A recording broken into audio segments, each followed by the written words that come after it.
Vamos lá então, pessoal, iniciar o nosso estudo de hoje. Nós estamos no livro Obras Póstumas, estudando sobre o caráter e as consequências religiosas das manifestações espíritas. Nós estamos no item número 43, no parágrafo 6º, falando dos médiuns.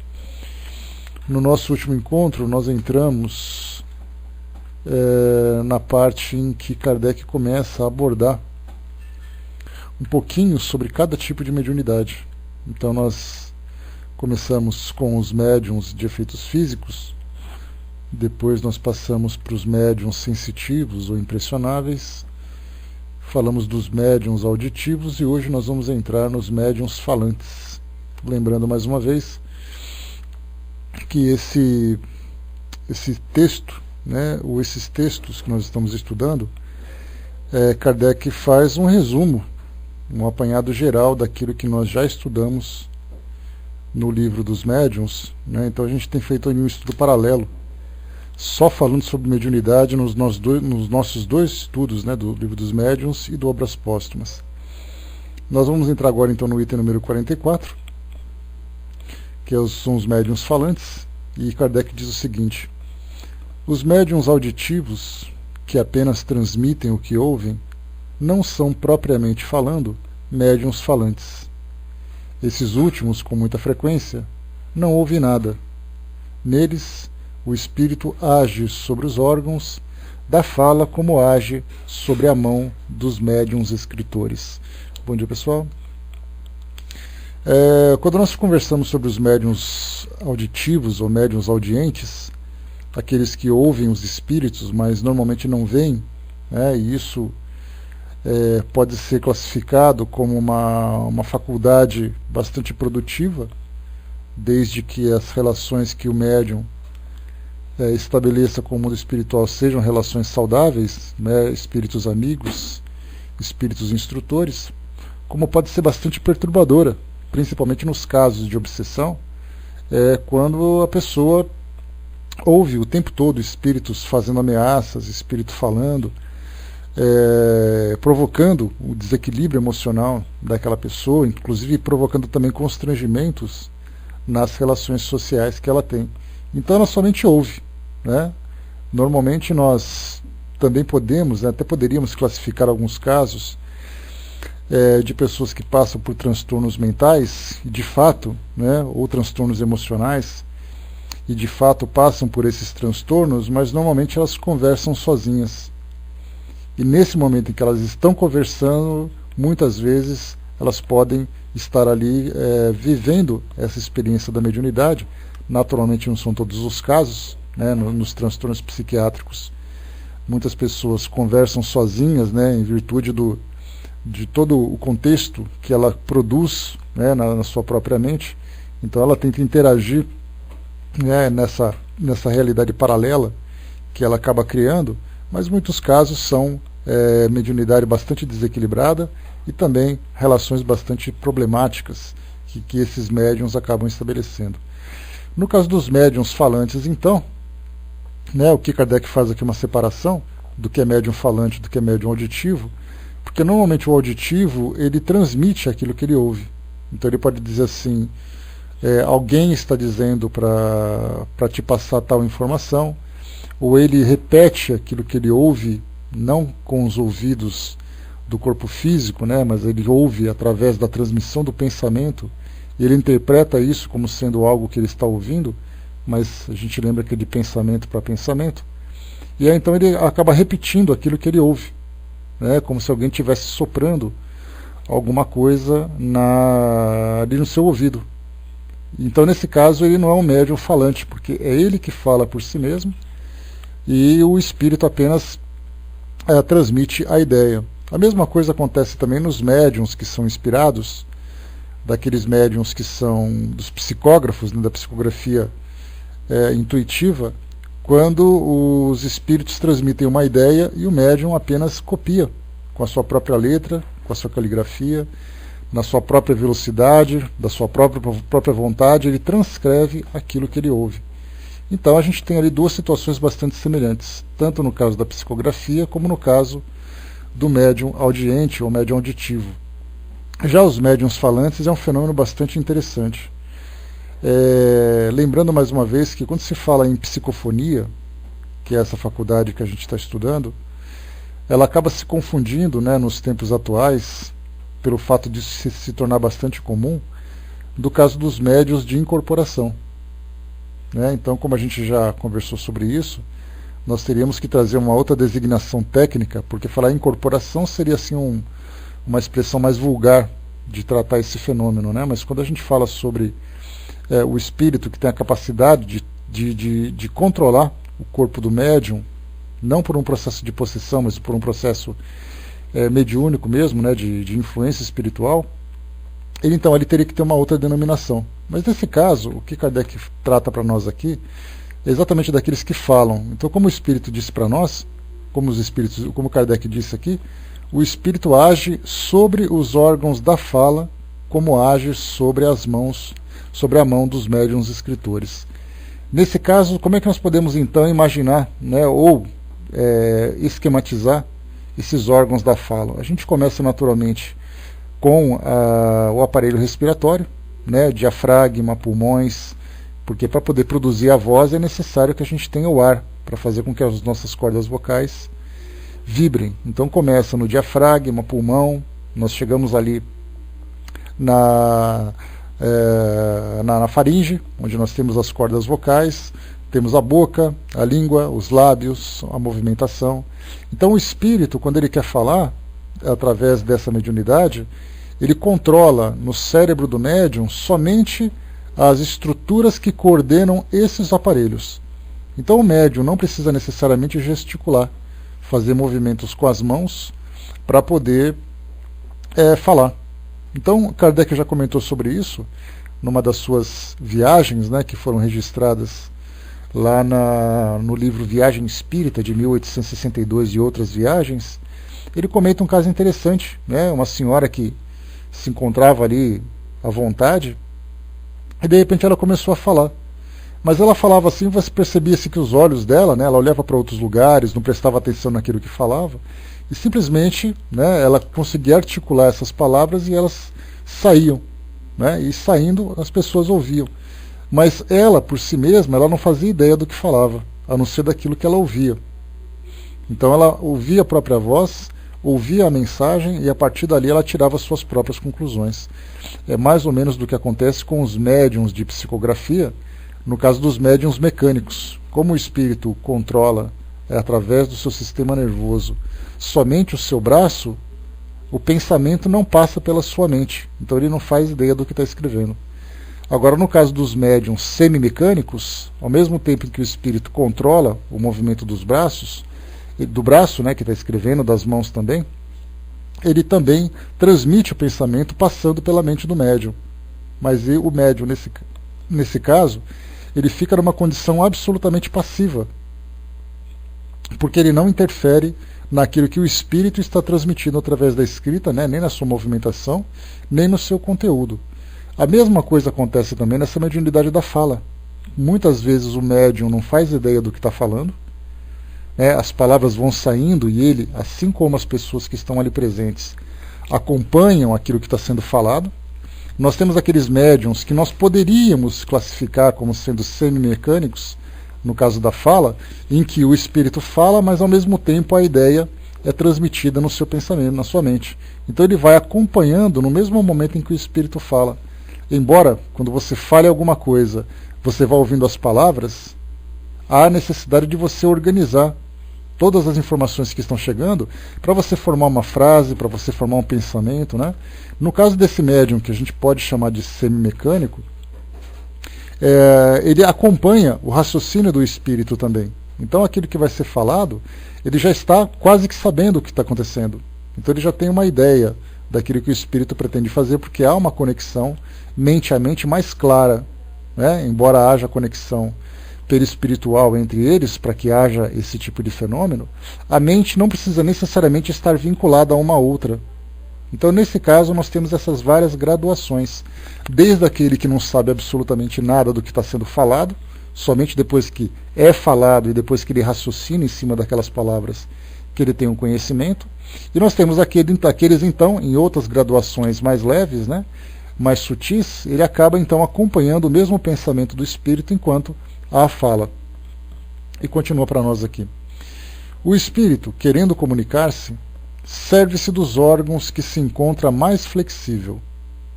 A um toma emprestado a mão, a um outro a palavra, a um terceiro o ouvido.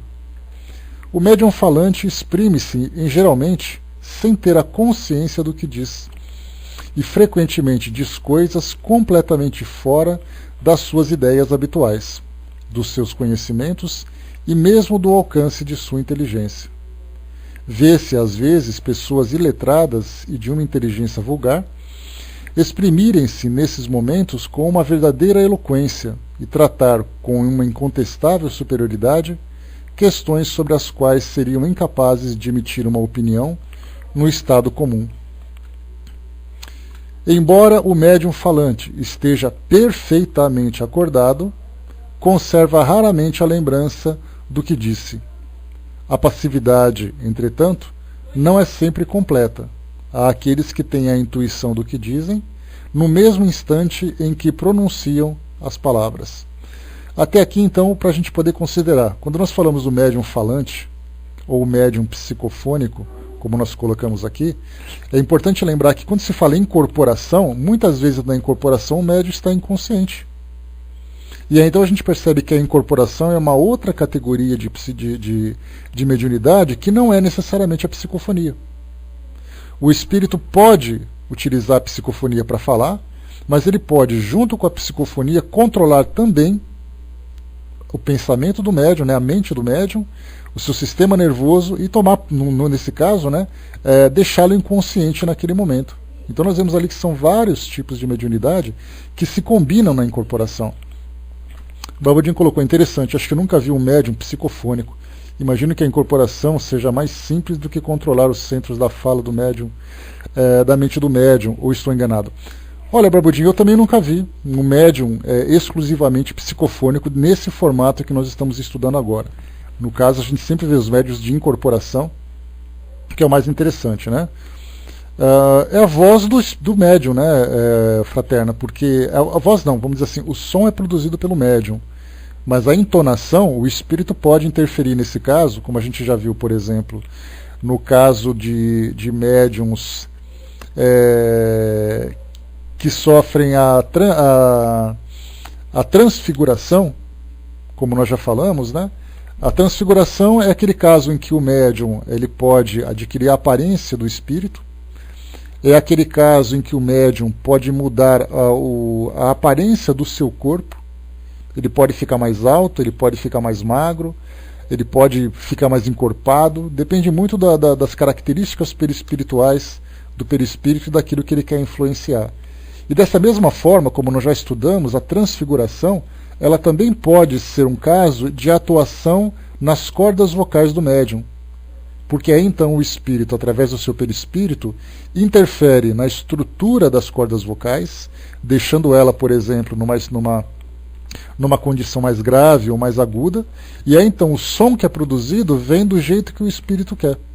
E aí então não é a psicofonia propriamente dita, a gente começa a acrescentar outras situações. Porque quando fala em transfiguração, a primeira coisa que a gente imagina é o rosto do médium mudar a aparência para o rosto do espírito, apenas isso.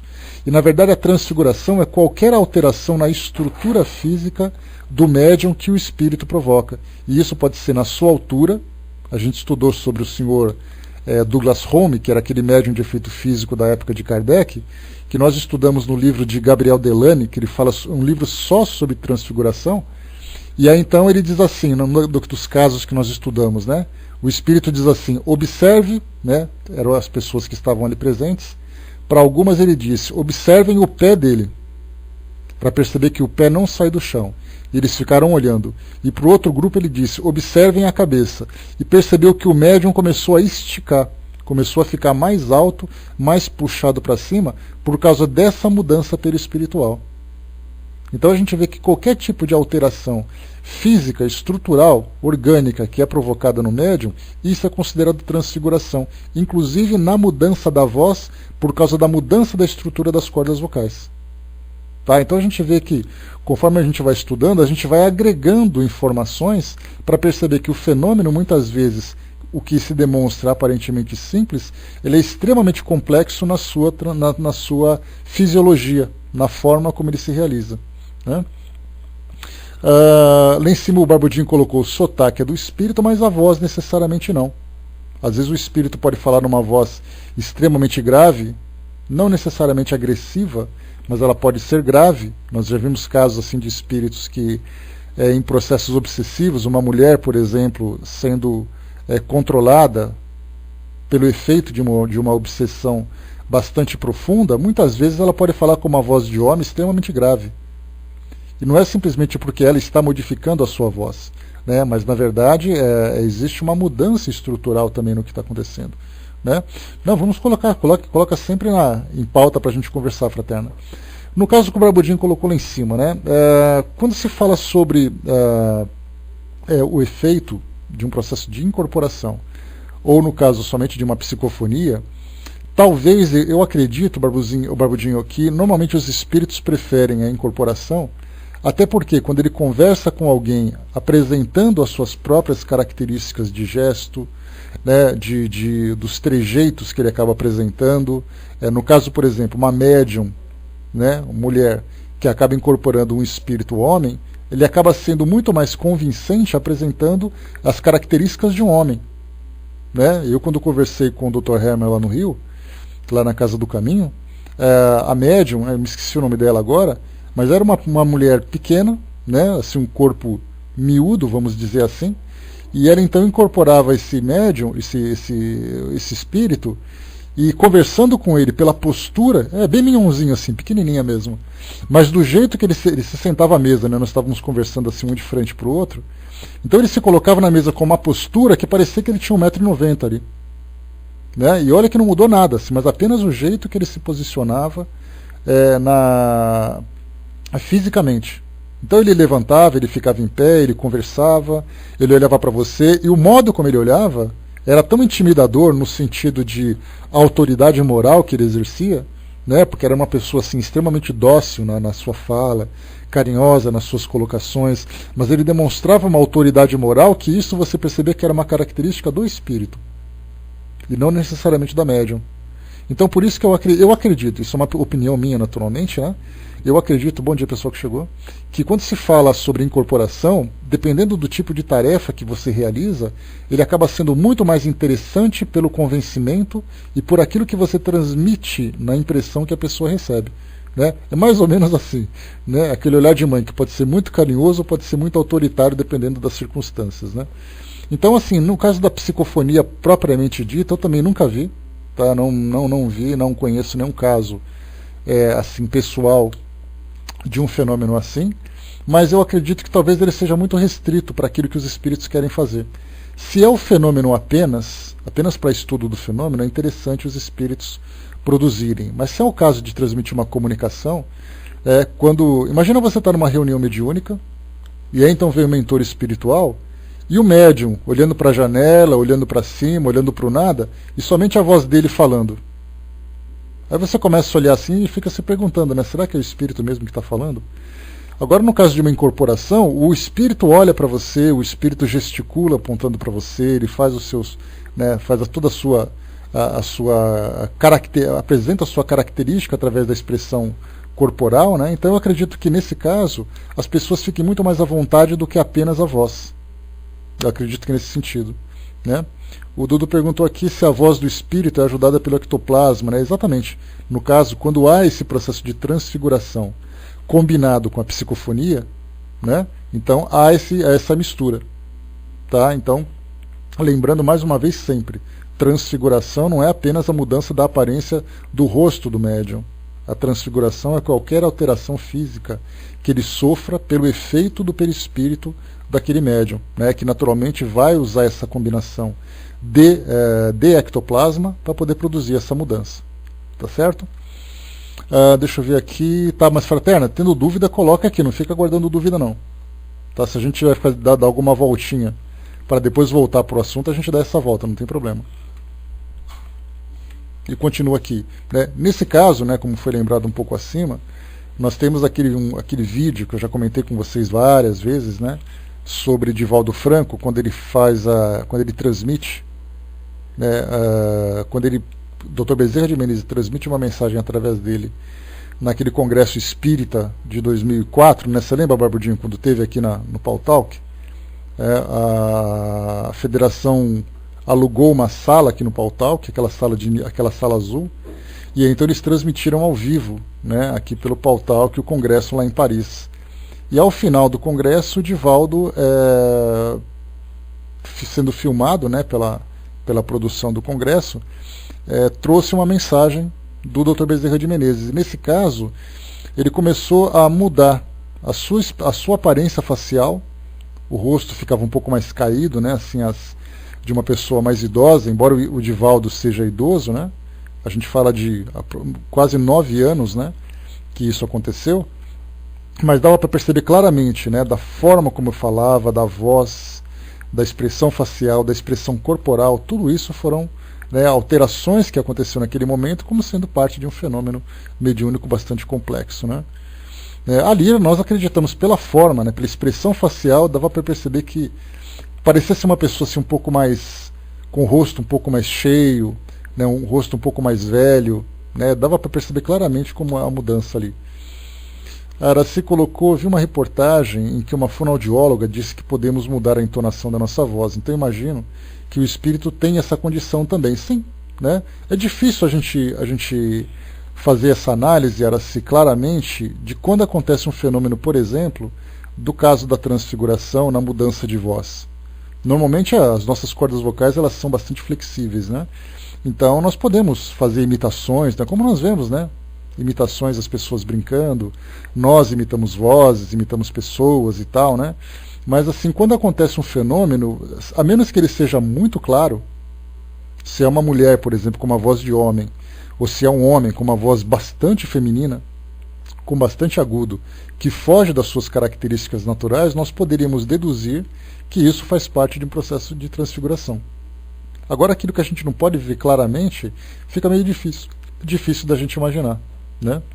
André colocou, me lembrei, né, de que em alguns dias da semana no CELD, no final da palestra, vem a comunicação do Dr. Hermann e a voz do médium muda, né? E isso, são sempre as quartas-feiras, às 19h30, né, na última palestra das 19h30, então lá por volta das 8h30 mais ou menos tem a mensagem do plano espiritual, e sábado também lá por volta das 8 horas, né, a palestra começa às 7, vai até às 8, depois vem a mensagem do plano espiritual. Então é transmitido aqui no Pautalk, para quem quiser conhecer. Amanhã, quarta-feira, nós temos a última palestra então, né? Passa aqui, né? É só vocês assistirem, né, a transmissão aqui na Sala Espiritismo Net Brasil. Então a palestra das 19h30 de quarta-feira e das 19 horas de sábado. E ao final desses 2 dias tem a mensagem do plano espiritual vindo através da incorporação. Tá? E nem sempre vem o Dr. Hermann, são vários espíritos que vêm ali. Eu me lembro do caso de um médium que estava ali trabalhando, né, estava ali à disposição na mesa de coordenação da palestra, e ao final veio uma senhora que foi trabalhadora, que foi funcionária do CELD há um tempo, e ela desencarnou e ela voltou então durante aquela reunião, trazendo ali as suas impressões a respeito do plano espiritual. Foi uma mensagem muito bonita naquela época, me lembro. E aí então era um médium homem, né, transmitindo a mensagem de um espírito com características femininas, né. Dudu colocou o Dr. Hermann, espírito, já vem com um cacuete da nossa língua, né, o alemão chega assim, né, mais mudado, né, tem percebido porque o passado era bem alemão e a mensagem que fluía, né. Essas são características de cada espírito, né, eles vão se habituando, eles vão se transformando, eles vão se adaptando à nossa realidade, né? Então tem bastante, né? Espírito com sotaque japonês eu já ouvi, espírito com sotaque africano, todos nós já devemos ter ouvido, né? Nesses trabalhos, principalmente das religiões de tradições africanas, no caso do candomblé, da umbanda, né? Para quem já assistiu a um documentário, já viu aquele jeito de falar, né? De um preto velho, de um ex-escravo, né? Então isso é bastante comum também. Então espíritos de outras nacionalidades também se manifestam. Então cada um traz as suas características. Assim como, por exemplo, se eu sou um médium, se eu sou um espírito que eu desencarno, E aí então eu pego o Barbudinho como sendo o meu médium ali de plantão. Eu vou falar com sotaque paulista, não vou só falar porta nem pastel, né? Porque eu falo desse jeito. Então, na verdade, eu apresento as minhas características sobre o médium, né? Pois é, não vai ser dessa vez, né, Barbudinho? Agora, se for no caso da mediunidade audiente, por exemplo, já é diferente. Porque ele vai simplesmente transmitir aquilo que eu ouvi, que ouviu, né? Sem nenhuma crítica, entendo, né? Mas acho que rola um teatro também, né? Que precisamos disso, né? Olha, Barbudinho, a gente lembra sempre que a gente tem que ser convincente, né? No caso de quando a gente trabalha numa palestra, quando a gente trabalha num estudo em que você, numa escola, por exemplo, um professor, para que ele seja bem compreendido, ele precisa fazer uma dramatização em cima daquilo que ele está passando de informação. Então, no caso de uma comunicação legítima de um espírito, que é, por exemplo, um espírito mais esclarecido, ele simplesmente transmite a sua mensagem. No caso de um espírito, né, não sei se você fez essa colocação para o caso dos espíritos da Umbanda, foi nesse sentido que você falou? Ou foi assim de um modo geral? O Preto Velho, né? Então, eu conversava com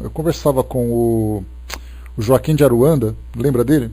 Né? Então o Kim, quando ele fazia Joaquim de Aruanda, né, para quem não conhece, ele era um espírito, que ele fazia um estudo aqui no Paul Talk, numa sala chamada Espiritualismo Ecumênico, e ele era um espírito oriundo da Umbanda. Então ele falava exatamente com aquelas mesmas características que nós conhecemos, né? Que o Xunxê, que não sei o que, e coisa e tal. E ele fazia o estudo do Livro dos Espíritos aqui para nós, no Paul Talk, né? E aí então, certa vez conversando, né? Por que os espíritos, né? Pois é. Ele ria assim, né? Xixi. Era muito engraçado. Ele era um espírito muito divertido, assim, muito carinhoso também, né? E aí sim era bacana porque no momento em que ele começou então a fazer, quando foi perguntado para ele por que os espíritos mantêm essa característica, né, da personalidade anterior, ele fala assim, olha, primeiro que é uma preferência dos espíritos, não aqui mesmo no Paul Talk, era aqui. Ele dizia assim que primeiro que é uma preferência do espírito, né? Eu tenho várias, eu tenho uma coleção completa dele aqui. Então assim, os espíritos primeiro têm uma preferência muito particular, né, do jeito que eles querem se apresentar, de acordo com a sua cultura, de acordo com as suas experiências e tudo mais. Eu coloco um trechinho para vocês ouvirem daqui a pouco aqui, tá? Então, de acordo com a sua cultura, de acordo com a sua vontade, e principalmente no caso dos trabalhos, né? Pois é, no caso dos trabalhos que são feitos de consolação, principalmente, de aconselhamento espiritual, ele disse que os espíritos gostam dessa característica, né, de um preto velho, de uma preta velha, daquela vovozinha, né, porque ela é muito carinhosa, e as pessoas se sentem muito mais bem acolhidas, né, principalmente que elas são sempre as pessoas sofredoras, pessoas que precisam de ajuda e coisa e tal. Então quando você fala com aquelas características, elas se sentem mais assim, como se fosse, né, sentando no colo e recebendo uma orientação. Então depende da característica de cada um. E aliás, essa é uma polêmica que existe dentro dos trabalhos espíritas, né, quando um espírito se manifesta numa reunião mediúnica de uma casa espírita, trazendo, né, as suas características das tradições africanas que praticava quando estava encarnado, muitas vezes tem grupos mediúnicos que repreendem o espírito. Dizem para ele, olha, você não é esse nome que você colocou, João de tal coisa, você não é mais um escravo, você pode falar de uma forma correta e não sei o quê. Né? Ao mesmo tempo que o Richard Simonetti, ele lembrou numa colocação dele, que muitas vezes nós temos uma preocupação muito grande de ficar corrigindo o espírito, que veio de boa vontade para trazer muitas vezes uma colaboração significativa para o trabalho, e as pessoas se apegam muito ao preconceito. Então, na verdade, né, se o espírito quer manifestar, muitas vezes eles se apresentam numa casa espírita, numa reunião mediúnica, e eles pedem, por exemplo, cigarros, bebidas. Nesse caso, tem que ser restrito. Olha, não é aqui, você não pode fazer uso dessa prática, coisa e tal. Mas o espírito que fala daquele jeito e a sua preocupação é ficar corrigindo o espírito, acaba muitas vezes perdendo um pouco daquela sensibilidade, né, de aproveitar a reunião aquele intercâmbio com o plano espiritual, para mostrar o nosso preconceito querendo corrigir o espírito. Então essa colocação de Simonetti, ela fez muito sentido para mim, principalmente porque ele lembrava que lá acho que em Bauru, né, que é o trabalho dele, vocês se lembram qual é a cidade de Simonetti? É aqui no interior de São Paulo, mas eu me esqueci qual é a cidade. Eu acho que é Bauru, né? Então, assim, é um centro espírita significativo, né? Ele disse que ele tem mais de 90 médiums trabalhando na casa, são vários grupos mediúnicos que trabalham. E ele dizia que no começo daquela instituição eram os pretos velhos, eram espíritos de tradições umbandistas que ajudaram na elaboração do grupo. Até que chegou um momento que eles disseram assim, olha, está na hora de nós colocarmos a casaca e começarmos a trabalhar com os brancos. Né? Aí o que aconteceu? Os espíritos começaram então a modificar suas características por orientação do próprio plano espiritual. Que agora é hora de começar a trabalhar dentro dos moldes espíritas para que o trabalho dê fruto. Então, quer dizer, mostra que algumas vezes o nosso preconceito acaba prejudicando essa nossa comunicação. Lá em cima, a Nancy colocou, né, eu vi uma transfiguração em Ponta Grossa de Joana de Ângeles, com Divaldo, num seminário em 2000 mais ou menos, né, e parecia que o cabelo cresceu e que a voz ficou bem feminina, muito interessante, né, um outro caso também bacana da gente analisar, né. A Fraterno colocou, né, o espírito se apresenta da forma que encarnado deseja, não é assim? Né? Deixa eu ver que o espírito se apresenta da forma que o encarnado deseja. Inconscientemente, né, ele busca essa identidade com o espírito, né? Embora eles não sejam exatamente, né, como se apresentam, né? Cada espírito então ele se reveste com aquela característica, né, de acordo com o ambiente onde ele vai. Assim como nós temos ali aquelas várias histórias, por exemplo, né, que o próprio Dr. Bezerra de Menezes ele se apresenta em centros de Umbanda, né, com características de espírito africano, exatamente para que ele possa criar uma identidade com as pessoas que estão ali presentes, sem essa preocupação de ser julgado ou não, né, porque nós espíritas achamos que os espíritos nos pertencem, né, e não nos esquecemos do livre-arbítrio e da liberdade que eles usufruem, né. Senão ninguém leva a sério, exatamente, é por aí mesmo, né. Meu sogro, que passou pela Umbanda, tinha lá os seus guias, né? Um deles era o Tranca-Rua, né? Que chamávamos carinhosamente de seu TR, né? Esse espírito se chama Carlos, né? E foi médico quando encarnado. Certa vez ele se apresentou sem o teatro, né? Mas tem muita gente que precisa daquele teatro. Sim, né? Precisa mesmo, né? Daquela interpretação que ele fazia, né? Tá, pessoal, no final me lembrem, tá? Que no final eu coloco para vocês a gravação, para a gente depois, para a gente retomar aqui o nosso estudo. Tá, me lembra no final para eu colocar para vocês. Vamos lá então, continuando aqui para nós. Como eu coloquei para vocês aqui, só relembrando o último parágrafo, embora o médium falante esteja perfeitamente acordado, conserva raramente a lembrança do que disse. A passividade, entretanto, não é sempre completa. Há aqueles que têm a intuição do que dizem no mesmo instante em que pronunciam as palavras. É interessante esse fato de guardar a lembrança daquilo que foi falado. Seria mais ou menos alguém falar alguma coisa que você não conhece, falasse um assunto, uma frase, um pensamento, um raciocínio, que você nunca pensou sobre isso, e você ouve aquilo, vamos dizer assim, vai num estudo nosso, numa palestra no centro espírita, numa reunião qualquer que você vá. Quando chega lá, alguém fala alguma coisa, a gente fica atento, prestando atenção naquilo que está sendo falado, mas quando acaba a palestra, a gente vai para casa, a gente fica assim, como é que foi mesmo que ele disse aquela frase? O que ele queria dizer exatamente? Eu me esqueci qual era, porque eu deveria ter anotado. Então a gente começa a lamentar, né, por ter perdido a oportunidade de anotar, palavra por palavra, né, aquilo que foi falado para a gente guardar aquilo. Só que a gente arriscou guardar na memória e acabou apagando depois. Muitas vezes o médium, durante o trabalho com a psicofonia, nesse caso em que ele não guarda a lembrança daquilo que está sendo dito, lembrando mais uma vez que o médium está perfeitamente acordado, né, ele fala aquilo tudo, depois no final ele diz assim, o que o espírito falou mesmo? Que ele estava falando alguma coisa desse assunto, mas eu não lembro o que era. Só que o espírito falou através dele, olha que interessante. E por que ele não guarda a lembrança? Porque não foi a sua mente que produziu aquele raciocínio.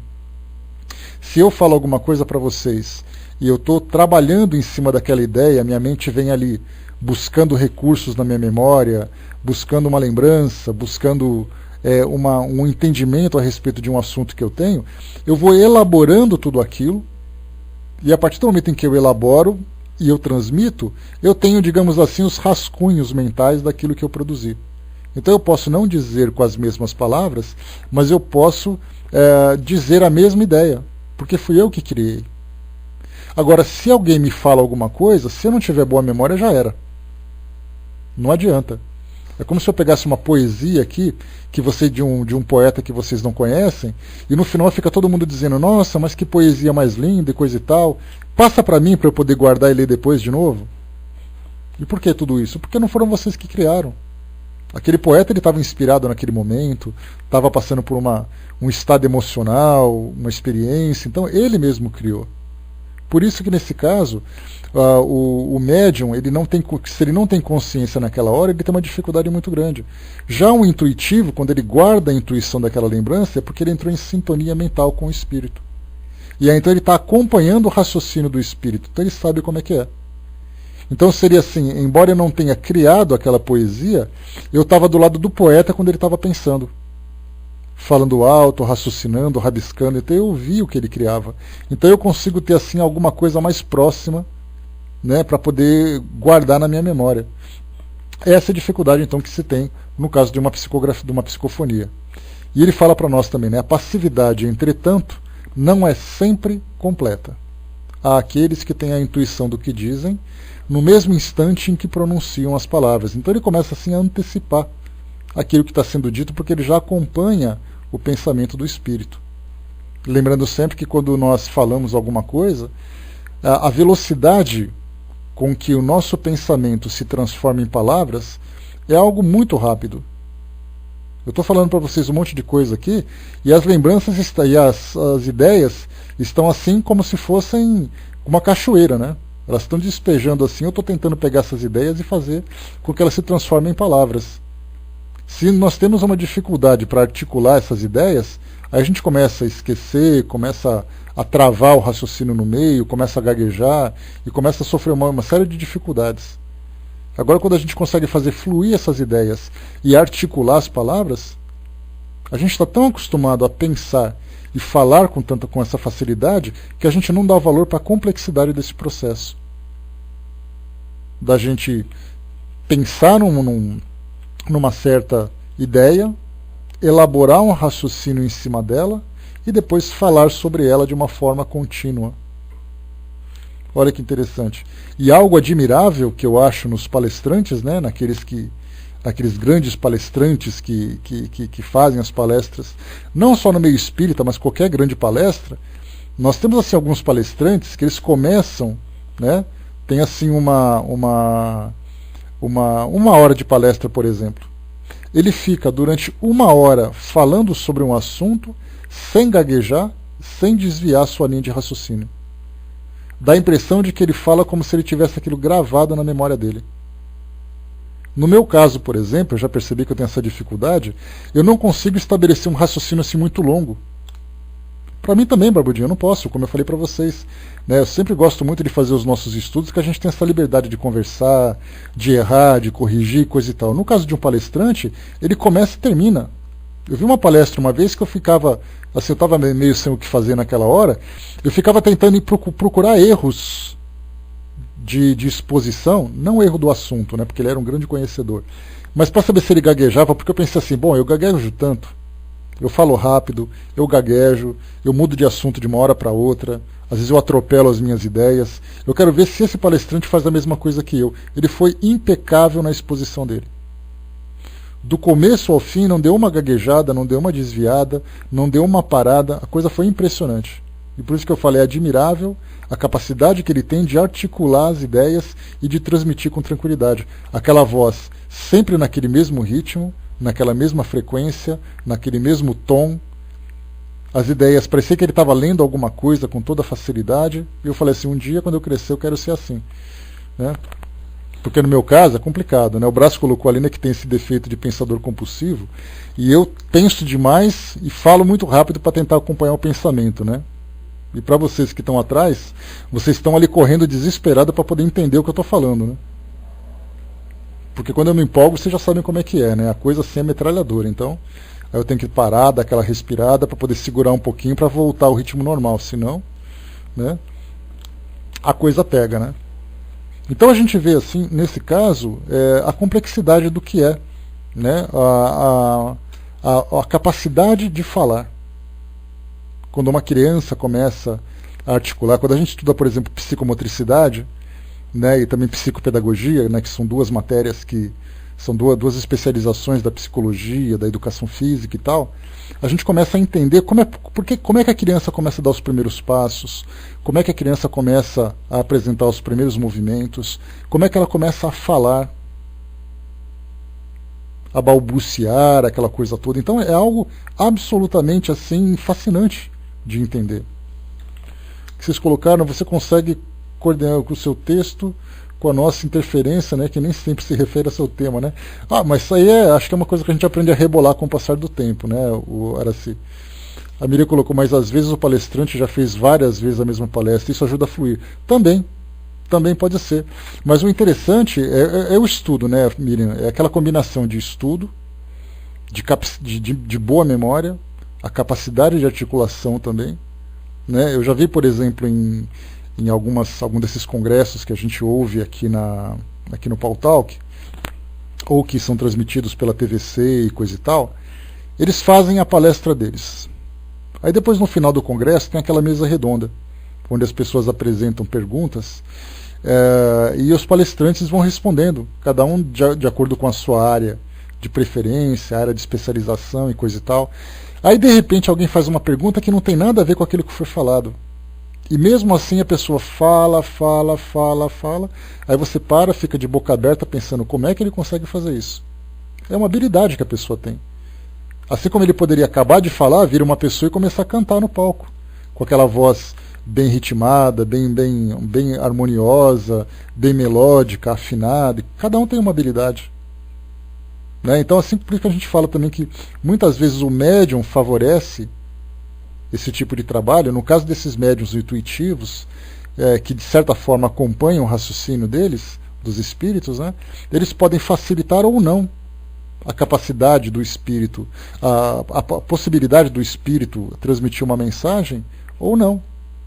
Então isso vai depender do quê? Do espírito, do médium, da combinação dos dois. Então é uma série de elementos que vão sendo considerados a partir dali.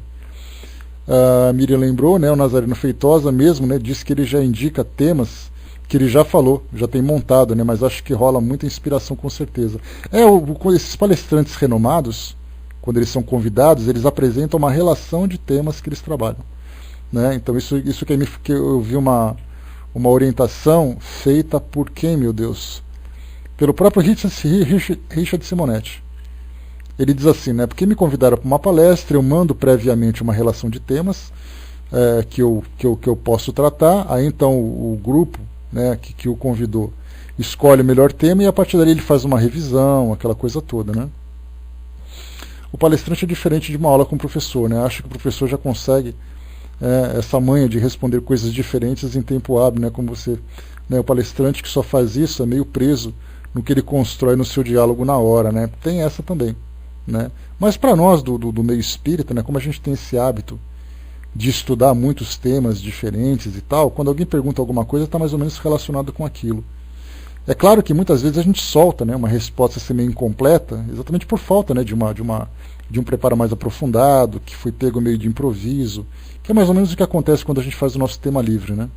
Inclusive quinta-feira agora tem tema livre, então vocês lembram que de fazer perguntas, elaborar as perguntas de vocês. E aí, então, nesse caso do tema livre, quando vocês apresentam uma questão, é naquela hora de tentar buscar, né, as ideias para organizar essas informações para responder essa questão. Mas muitas vezes a resposta vem muito superficial. Exatamente porque o assunto é complexo e ele precisaria de um preparo prévio. Né? Então isso depende muito, né, de memória, daquele jogo de cintura de tentar buscar as ideias que estão ali armazenadas, né, no porão. A Andréa lembrou, né, Richard Simonetti fez uma palestra aqui, né, e o tema eu já tinha ouvido na internet, foi quase a mesma ele mudou pouca coisa. Sim, é o caso, por exemplo, né, que a gente tem do próprio André Trigueiro, que é palestrante. Um dos temas que ele aborda com frequência é o espiritismo e ecologia.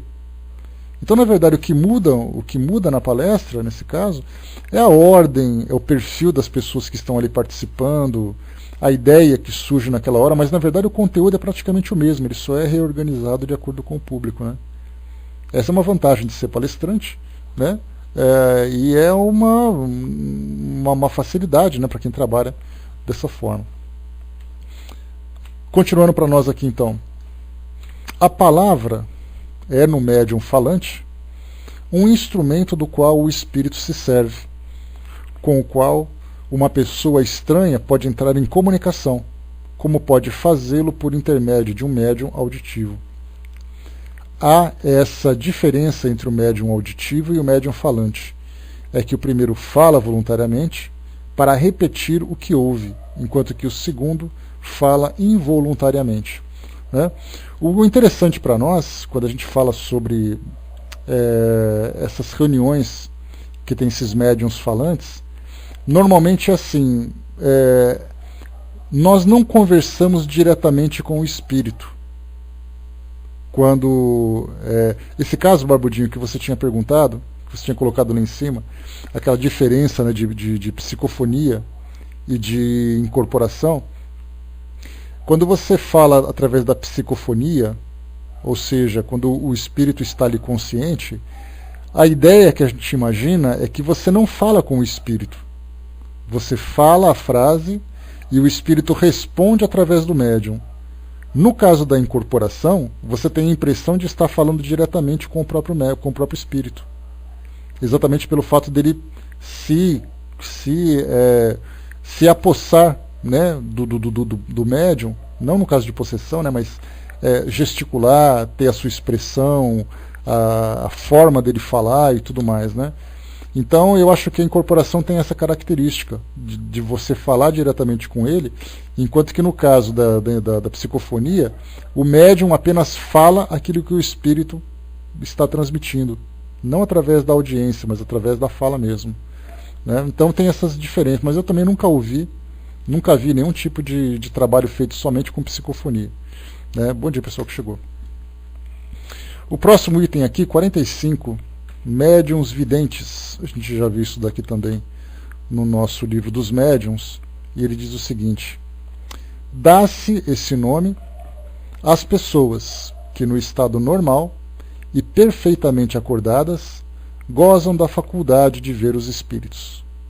A possibilidade de vê-los em sonho resulta, sem contestação, de uma espécie de mediunidade, mas não constitui, propriamente falando, os médiuns videntes.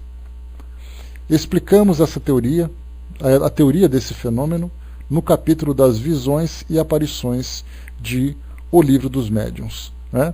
Que é a diferença, né, de visões e aparições que ele tinha colocado também.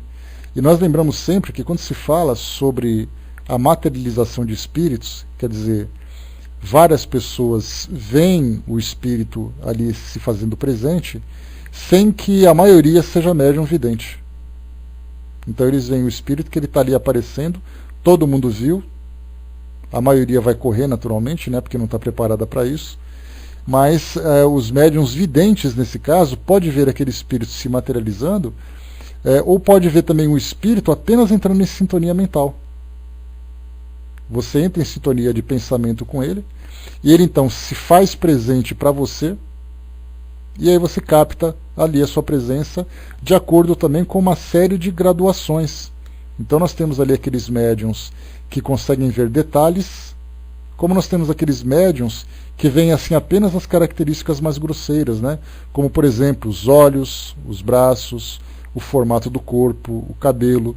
No caso de um médium que consegue ver com mais detalhes, ele vê, por exemplo, características minuciosas, né? De roupa, detalhes da roupa, detalhes do corpo do médium, uma cicatriz, uma mancha, um tipo de penteado que ele está utilizando, né? Então, nós temos ali essa diversidade dentro da mesma faculdade. Dudu colocou lá em cima, né, uma vez faz anos, né, lá pelos anos de 1980, eu na mesa mediúnica recebi um espírito feminino né? Onde ela se arrumou sentadinha com as pernas bem juntinhas, né? O modo feminino tomou conta de mim, né? Não afeminado, mas o modo bem moça, tímida, né? E minha voz chegou como mulher, né? Sem caricaturar a mesma, né? Isso seria incorporação, transfiguração ou psicofonia, né? Psicofonia seria você, Eduardo, apenas falando aquilo que o espírito transmite. Não foi o caso. Então a gente descarta essa possibilidade. A segunda, quer dizer, ela assumiu, né, uma postura, a própria postura dela como espírito, através do seu corpo. Então a gente coloca isso como incorporação. No caso da voz, da mudança da voz, como a gente lembrou agora há pouco, é possível que você tenha variações na sua voz que muitas vezes você não conhece. Então é possível que o espírito fale através de uma voz produzida pelas suas cordas vocais. Agora, pois é, mas né, se você um dia estiver sozinho em casa, parado no espelho, e você tentar alcançar alguns agudos, muitas vezes você pode se surpreender. Né? Agora, sim, algumas vezes o espírito pode realmente provocar esse efeito da transfiguração. E como eu falei para vocês, do lado de fora, para quem está observando o fenômeno, é difícil a gente chegar e falar assim, olha, é isso ou aquilo, para algo que é tão profundo, tão interno. Né? Então, se não dá para a gente simplesmente julgar, para afirmar, porque na verdade o fenômeno ele só pode ser analisado detalhadamente do plano espiritual. Quer dizer, você está no plano espiritual, você vê exatamente tudo aquilo que o espírito faz para poder se manifestar. Agora, da nossa parte, a gente só vê aquilo que é aparente para nós. Muitas vezes nós temos capacidades no nosso corpo, como por exemplo, tem aqueles casos que certamente vocês já viram, em que o espírito incorpora, vamos supor um obsessor, né? Incorpora numa pessoa que tem assim, uma característica física frágil e precisa de 5 pessoas para segurar. Vocês já devem ter visto essas histórias ou visto coisa parecida, não já? Nossa, precisaram de 5 homens sentados em cima daquela pessoa, porque se do contrário ela quebraria tudo. São várias histórias que a gente já viu isso. Né? Nesse caso, né, quando a gente vê uma situação dessa natureza, nunca viu, André? Ixi, então são tantos. Né? Aqueles casos assim que os espíritos obsessores influenciam de tal forma uma pessoa que parece que a força dela multiplica por 3. E aí então alguém quer ficar segurando porque ela quer quebrar tudo, ela quer se machucar, ela quer machucar as pessoas, ela quer fazer coisa e tal, e as pessoas querem restringi-la. E aí então você tenta segurar uma pessoa, não consegue, vem outra ajudar, de repente tem 4 pessoas em cima dela no chão para tentar segurar, de tão forte que ela fica. E quando ela está no estado natural, ela nem imagina que tem isso. Ou ao mesmo tempo, nós temos aquele caso, né, em que são as histórias que a gente vê, né, que somente o nosso psiquismo consegue compreender. Imagina, por exemplo, uma mãe, né, uma mãe que está em casa, de repente a criança está brincando perto de um armário e o armário vira em cima da criança. E essa mãe fica tão desesperada que ela consegue com um braço levantar o armário e com o outro braço puxar a criança. Sendo que no estado natural ela tem que chamar 3 pessoas para carregar o armário. Então a gente vê que muitas vezes nós temos dentro de nós recursos que nós não exploramos. E somente em circunstâncias muito específicas ela se manifesta. É o caso de voz, é o caso de habilidades, é o caso de força. Sei lá, sempre acontece. E no caso de uma combinação com os espíritos, nós temos um recurso a mais. No caso da força, por exemplo, nós podemos considerar esse efeito de transfiguração, que ela não é na aparência, mas ela é na constituição. Nós podemos ver na voz, a mudança de voz também podemos caracterizar como sendo transfiguração. Mas para poder afirmar isso, nós teremos que ver do outro lado. Não dá para a gente afirmar. Como eu falei para vocês, aquilo que a gente vê, né?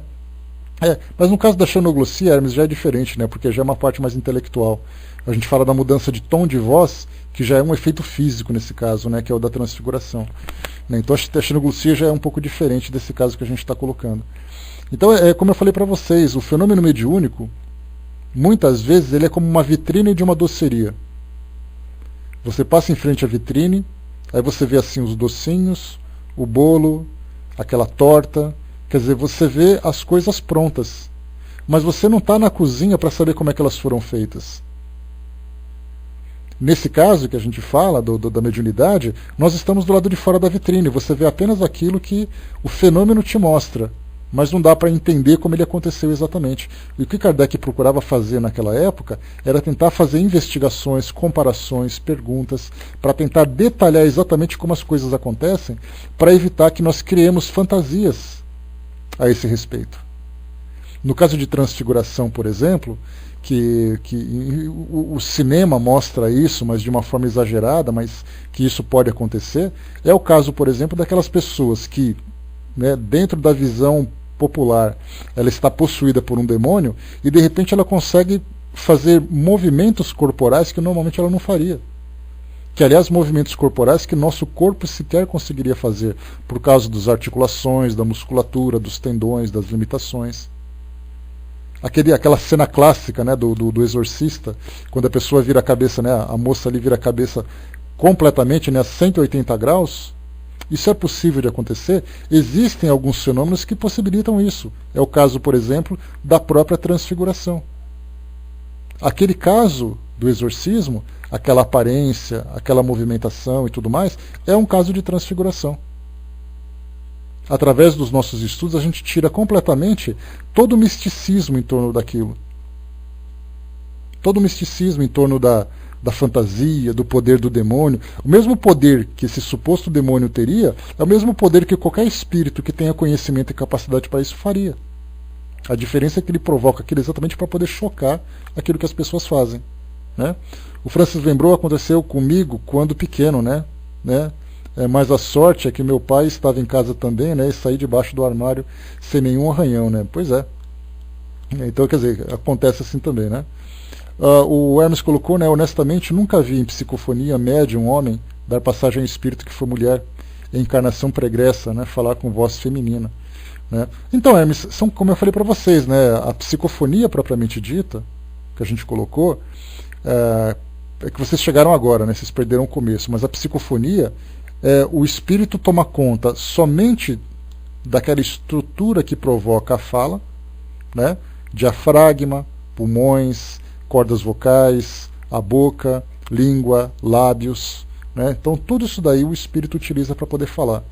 No caso da incorporação, vai além. Né? Tanto que a palavra incorporação mostra que o espírito consegue controlar até mesmo o corpo do médium, inclusive a sua voz. E nesse caso, como foi falado aqui no texto para nós, Kardec lembrou que na psicofonia o médium fica completamente acordado. Ele apenas fala, mas os braços, o olhar, o seu movimento de cabeça, isso pertence a ele, ao próprio médium. O espírito não controla isso. Essa é a diferença. Então aquilo que nós falamos assim, eu sou médium de psicofonia. Ao pé da letra, didaticamente, é errado falar isso. Porque você só é o médium de psicofonia se você é capaz de produzir o fenômeno de psicofonia propriamente dito, puro. Se você é o médium de incorporação, a gente teria então que, né, ou utilizar a incorporação, que é o modo vulgar de categorizar esse tipo de fenômeno, ou nós teríamos que criar um nome técnico para isso. Já falei para vocês, né, a psicomotricidade talvez fosse isso, possivelmente, por que não? Já que motricidade é movimento e o espírito toma conta do corpo do médium, então psicomotricidade, né? A Miriam colocou lá em cima, né? Fiquei na dúvida sobre o que ocorre em uma mensagem que eu vi no CELD, através do médium da casa, mesmo o timbre da voz do altivo, transmitido a mensagem do Dr. Herman.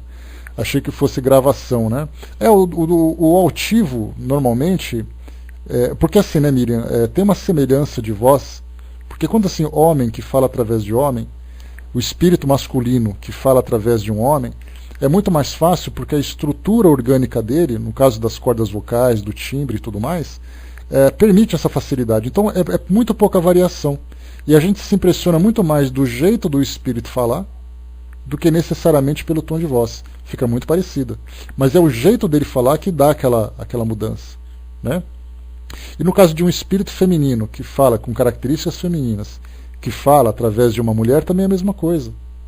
Então ela pode não ter a voz muito aguda, muito fina, mas a voz de vocês mulheres tem até essa facilidade, dessa variedade dentro do feminino. Né? E nós, homens, né, temos essa facilidade dentro do grave.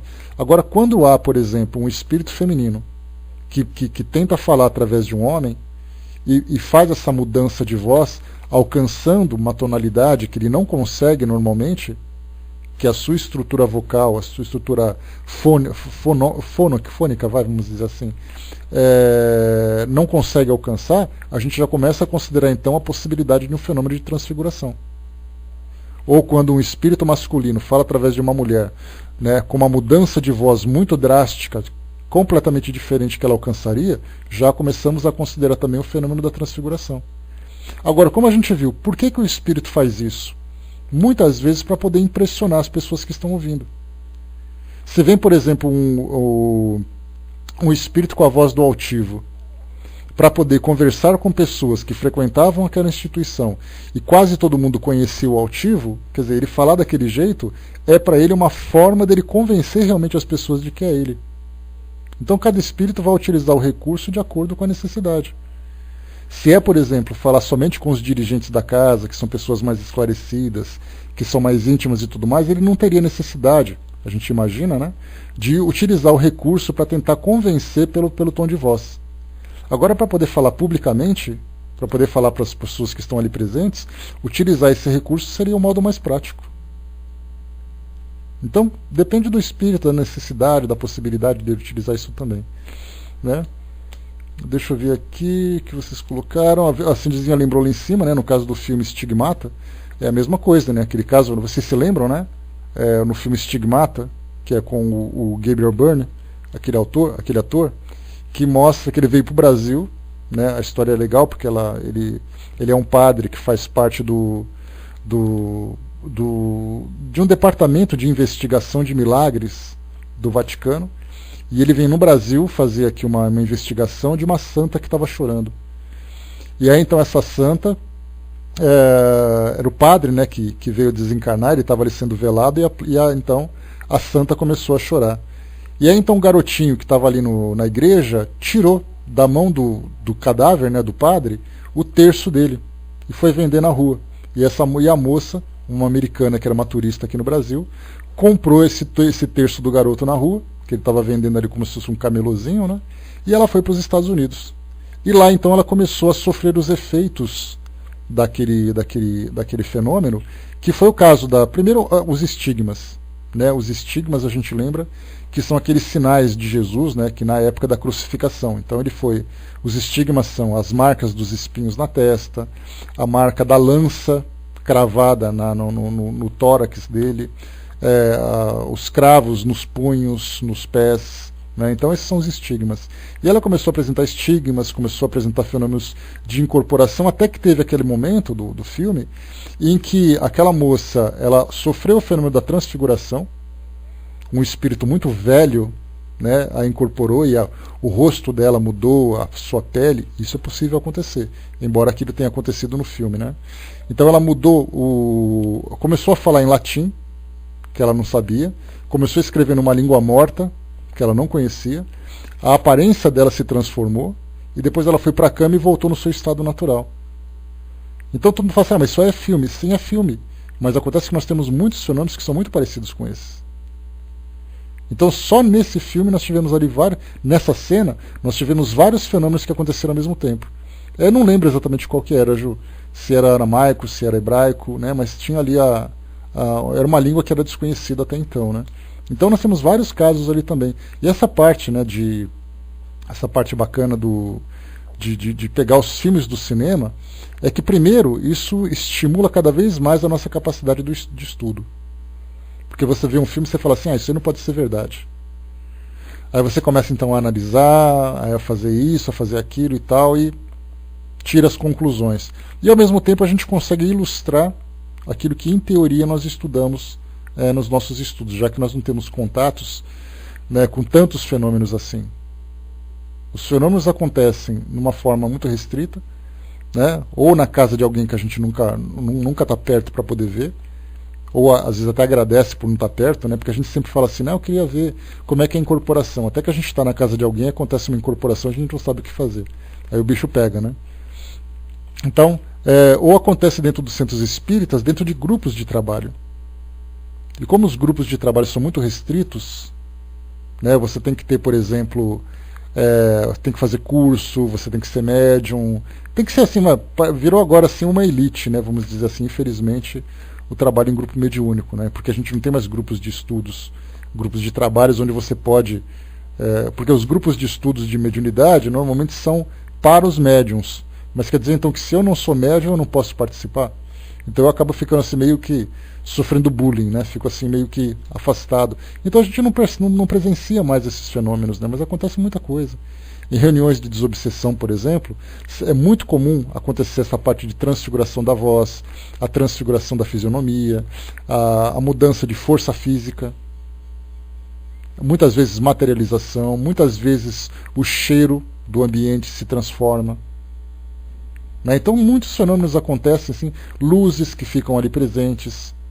Né? Se nós temos o médium de efeito físico, nós temos ali os fenômenos de movimentação, etc. e tal, né? Em Palmelo tem nesse caso, né? Mas é uma exceção, né, Miriam? Porque se nós pensarmos, por exemplo, que o Brasil tem ali quase que 9 mil centros espíritas, quantos centros espíritas permitem, né, que as pessoas presenciem esse tipo de fenômeno? Então, infelizmente, fica assim só na teoria. E é através, então, dos filmes que a gente consegue fazer algumas comparações, né? Mas tem que ter muito cuidado para a gente não se deixar levar pela ficção. Mas a gente tentar tirar do filme aquilo que pode ser real para nós. Né? O Vitalino Bilota, né, aqui na Itália, em um fenômeno de transcomunicação, né, no maior bate-papo com os espíritos, uma coisa legal demais, imagino. Né? Então, esse é mais um caso também que a gente viu. Né? Deixa eu ver aqui. Onde que a gente estava, para a gente poder fechar esse nosso trabalho de hoje. Tá, e continuando aqui para nós, então, rapidamente, para a gente concluir, para fechar esse pedaço aqui. As aparições acidentais. Olha só o detalhe, pessoal. Quando fala em médium vidente, é muito comum a gente dizer assim, né? Uma pessoa aparece e fala assim, olha, uma vez eu estava em casa e eu vi um vulto passando pela janela, então eu acho que eu sou médium. O que Kardec deixa bem claro, ele diz assim, as aparições acidentais das pessoas que amamos ou conhecemos são bastante frequentes. E pode ser também de pessoas que são desconhecidas, né? E embora os que a tiveram possam ser considerados como médiuns videntes, dá-se mais geralmente esse nome àqueles que desfrutam de uma forma permanente da faculdade de ver quase todos os espíritos. Nesse número, há os que apenas veem os espíritos que evocamos, de quem podem fazer uma descrição com uma minuciosa exatidão. Descrevem nos mínimos detalhes seus gestos, a expressão de sua fisionomia, os traços do rosto, a vestimenta e até os sentimentos dos quais parecem animados, né? Ou compaixão, sofrimento, raiva, medo, né? Tem várias características que os espíritos têm. Há outros nos quais essa faculdade é ainda mais geral. Vêem toda a população espírita ambiente ir e vir e poder-se-ia dizer ocupar-se dos seus afazeres. Esses médiuns nunca estão sós. Têm sempre consigo uma sociedade que podem escolher à vontade, afastar os espíritos que não lhes convêm ou atrair os que lhes são simpáticos. Né? Então aqui nesse caso nós temos que, quando você fala em aparições acidentais, um dia eu estava lá dormindo, quando eu acordei tinha um homem em pé na porta do meu quarto. Mas você costuma ver sempre isso? Não, foi só aquela noite. Nesse caso, uma aparição acidental, nós não consideramos isso de uma forma didática, técnica, como sendo médium vidente. O médium vidente é aquele que constantemente está presenciando esses fenômenos. São raros aqueles médiums que são videntes 24 horas por dia. E até tão maluco assim que eles podem até confundir muitas vezes aquilo que eles estão vendo no mundo físico com o mundo espiritual. Divaldo tinha essa dificuldade, Chico tinha essa dificuldade, e Maíse Braga, aquela médium de Brasília que eu falei para vocês, também tinha essa dificuldade. Ela andava com a mãe dela quando criança, assim, pela calçada, dando tchauzinho para as crianças que estavam sentadas no muro. E a mãe perguntava, para quem que você está dando tchau? Para a menina que estava sentada ali atrás. Não tinha ninguém sentado lá. Então, nesse caso, nós tínhamos ali essa faculdade quase que contínua. Né? Agora, em outros casos, em que quando você se encontra no momento de maior concentração, no momento de instabilidade emocional, de alteração emocional, no momento de muita fragilidade, de doença, de medo. Né? De doença é um caso que é mais raro também, que é acidental. Né? Mas a gente vê assim, no caso dos médiuns que são que naquele momento de raiva, no momento de maior concentração, de meditação dentro do centro espírita, eles começam a ter os espíritos, a imagem dos espíritos fluem com maior facilidade. Nesse caso, a gente pode considerar os médiuns videntes, né? Então, eles também podem selecionar, porque a partir do momento em que eles veem os espíritos, eles podem selecionar com quem eles querem se afinizar. Porque eu posso ver um espírito perturbado do meu lado, mas não significa necessariamente que ele possa me influenciar. Eu posso ver um espírito bom do meu lado, e nesse caso entrando em comunicação com ele, conversando, em pensamento, em fala e tudo mais. O que vocês colocaram? A Fraterna colocou, e esse médium vê com os olhos ou com as impressões mentais? Ele ele capta isso pelo pensamento, Araci. Tá? Porque quando você olha com os olhos físicos, se você olha com os olhos físicos, significa que o espírito está se materializando. Então, tanto o médium pode ver, como qualquer outra pessoa pode ver, porque é os olhos da matéria. Vamos pensar na fisiologia da visão.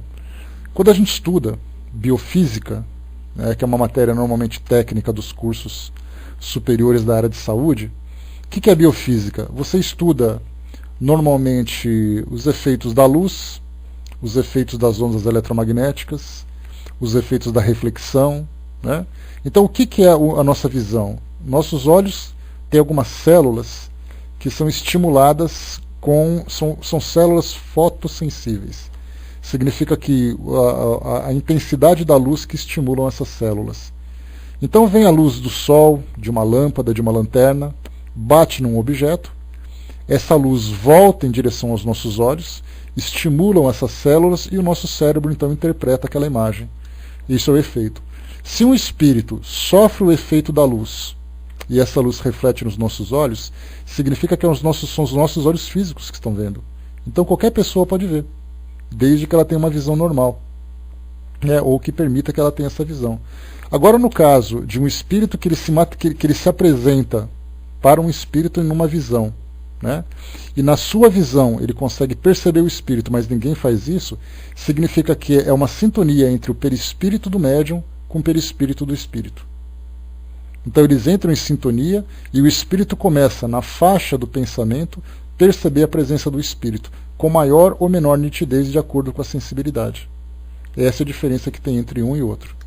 Tá? Então, tanto é assim que se por acaso eu tiver um médium que for cego, tiver uma deficiência visual completa, ele pode, mesmo assim, ver os espíritos. Ele pode dizer, eu estou vendo uma pessoa, que ela está com essa roupa, com essas características, ela está naquele lugar, porque na verdade ela está vendo pelo pensamento.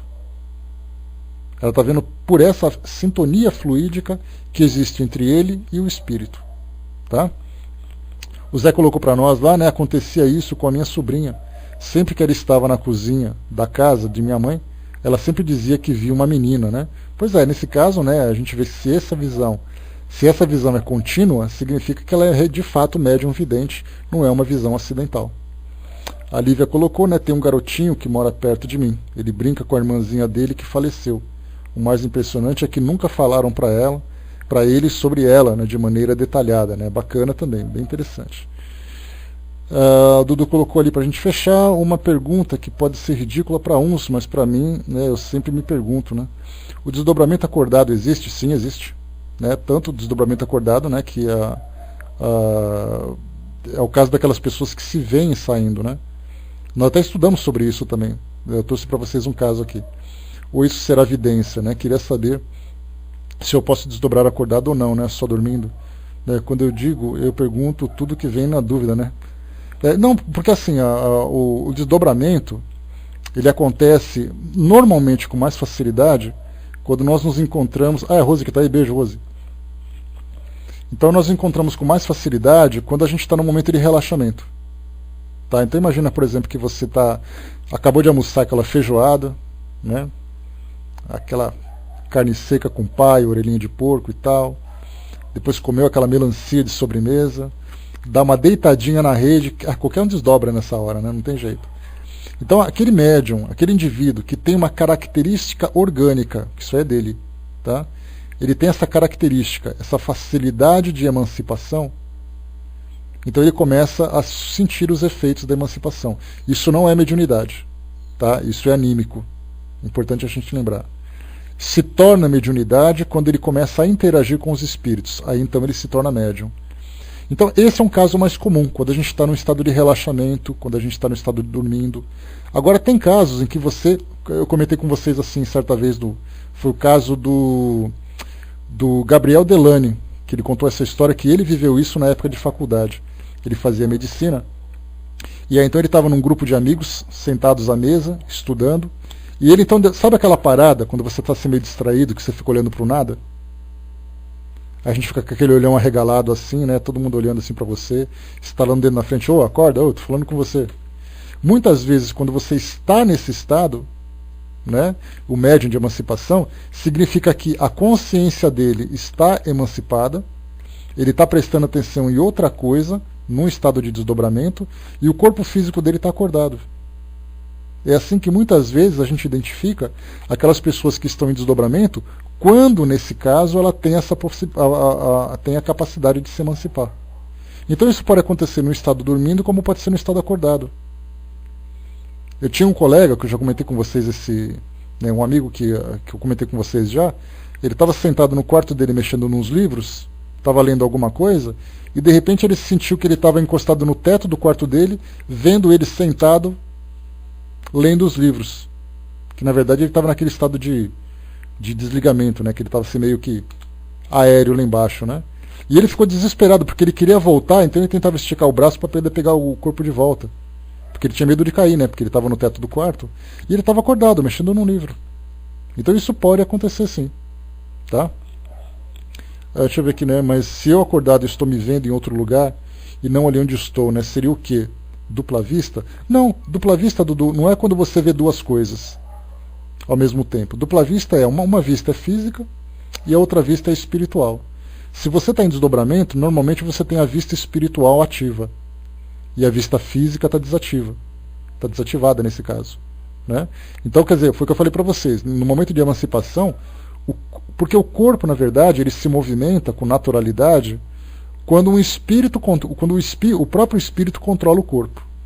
No momento de emancipação, o espírito começa a se destacar do corpo e ele começa então a agir fora do ambiente físico. Sim, totalmente acordado. No caso é a sua consciência, é onde o seu pensamento está que você está prestando atenção. Não o seu corpo físico mais. Porque o seu corpo físico enxerga, né, a partir do momento em que você está percebendo através dele. Quando você se afasta do corpo físico, você vai ver onde você está como espírito, não como seu corpo. Tá? Se eu estou acordando me vendo em outro lugar... Exato, né? Então quer dizer, você se vê, é como se eu estivesse aqui agora fazendo estudo com vocês, e de repente eu estou me vendo lá na cozinha da minha casa. O meu corpo está aqui, mas eu estou lá. Porque eu não sou o corpo físico. Então se eu for para o quarto, se eu for para a sala, se eu for para a rua, se eu for para outro lugar e coisa e tal, eu estarei lá. É ali que eu vou ter consciência. Tanto é assim que quando a gente estudou o fenômeno de bicorporeidade, que foi o capítulo anterior aqui do livro do Obras Póstumas, o que é bicorporeidade? É o indivíduo que se emancipa e se materializa em outro local. Essa materialização, ele está ativo, mas o corpo dele não está. Eurípides Barçanufo, ele vivia isso. Teve um episódio em que ele foi ajudar um parto de uma pessoa que estava numa fazenda próxima, lá em Sacramento, em Minas Gerais, onde ele morava. E ele estava dando aula para os alunos na escola dele. Então ele estava ali escrevendo no quadro negro, escrevendo, de repente ele parou e ficou parado. Em espírito, ele se emancipou, foi até o local, se materializou, ajudou a fazer o parto, as pessoas agradeceram porque ele estava lá fisicamente, e depois ele simplesmente foi embora, e depois ele voltou ao normal. E aí os alunos, naquele caso, quando percebiam que ele dava aquela parada do nada, já sabia exatamente o que estava acontecendo, porque já estava acostumado com isso. Então a gente vê assim que o corpo físico, ele fica no automático, digamos assim, fica no automático enquanto o espírito sai para realizar suas atividades. Depois, quando o espírito volta, ele assume o controle. Tá? Né? Seria um estado de ausência. Aquele estado de ausência temporária que alguém tem significa o quê? Que se não for um problema neurológico, seria um fenômeno espiritual. A Rose colocou também, né, quando eu era mais nova, né, na casa da minha mãe, Toda vez que eu ia dormir, antes de eu entrar em sono profundo, parecia que eu estava flutuando. Aí me assustava e levava um tombo, né? Lembra que eu falei para vocês que quando a gente acorda assustado, como se estivesse caindo da cama? Muitas vezes é o espírito em emancipação. Nessa hora em que o espírito se emancipa e ele toma consciência de que ele está acima do corpo, ele fica apavorado e quer voltar. Aí então é aquele caso em que o espírito volta rapidamente e a gente acorda assustado com a impressão de que está caindo. Então, se vocês por acaso tiverem a impressão de que estão caindo, olhem para baixo que vocês podem estar caindo mesmo. Agora, se não estiverem caindo, é porque vocês estavam ali vivendo a experiência da emancipação. Né?